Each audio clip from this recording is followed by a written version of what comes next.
Okay, so there he is. There's Artemis, and he's a three-legged tortoise. He's a little bit aggressive at the moment. He's being territorial, but he lost a leg to a dog attack a number of years ago, and he's very active.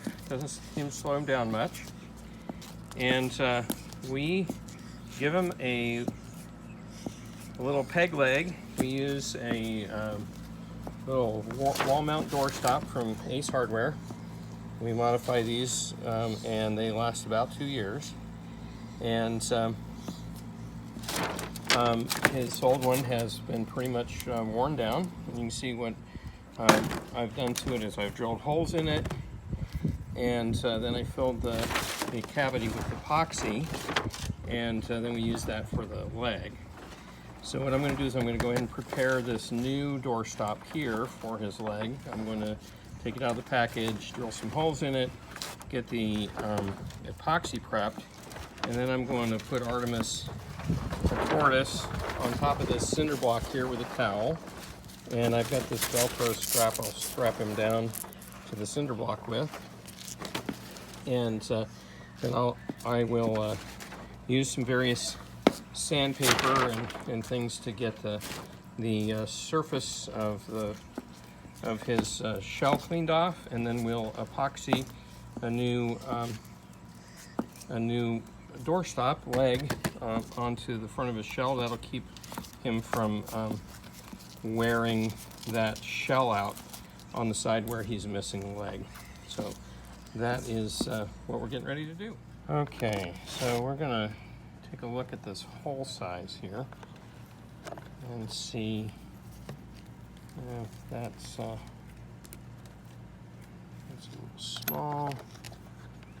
What did I use? I think I might have used like a 7/32. Looks like the right size. And I've got the new leg here, and so now we're going to just prep this. We're going to take that and drill some holes. All right, we're going to remove this double sticky adhesive backing. All right, the inner plate of this pops right out of the inside, and so that's this piece here that I drill holes in that the original epoxy was poured into. This really just serves as a container for the epoxy, and then over time it will wear down, and then the epoxy leg gives him a fairly soft, not too hard impact when he's moving around on that leg. So I'm going to drill some holes in this to kind of match this pattern, and then we'll mix some epoxy. All right, holes are drilled into the backing plate, and I cleaned them up with a craft knife a little bit, and now we're going to get a brand name epoxy and mix this. Now this is probably about his 6th leg, so this last leg lasted almost 2 years, and I used this Loctite brand Quickset 5-minute epoxy. And you're going to want to put some gloves on, and because it's going to get pretty messy, and we're going to mix pretty much that whole container into the leg, and as it hardens, this stuff gets pretty hot.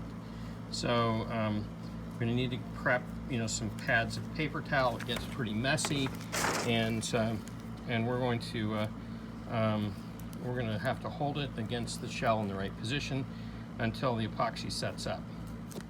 So I'll try and show you right up here is where the leg is going to go, and I have carefully cleaned that off with some sandpaper. Just gently scraped it off, took a bit of a craft knife, and we cleaned all the old epoxy off of there, and then we prepped it with a little alcohol wipe to make sure the epoxy will adhere well.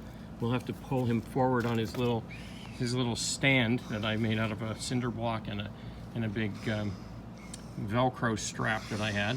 That keeps him high-centered and keeps him from being able to get away. But he's definitely not a happy camper at the moment. All right, I mixed the whole tube into the leg, and I mixed it thoroughly inside the leg so that the two parts are combined. And we've got 5 minutes before it sets up. So I'm going to take this force it in there. Can't really video that because it's too messy. All right, so there we go. All right, we're gonna show you the final product. There's his leg. Got pretty hot. Kind of feel bad for him when it gets so hot, but it's epoxied on there. New leg. He's mad at me though. And but we got him cooled down, back in the grass. And there he is, happy camper, playing with an old dried orange that fell out of the tree. And that's the end of our video. Thanks for watching.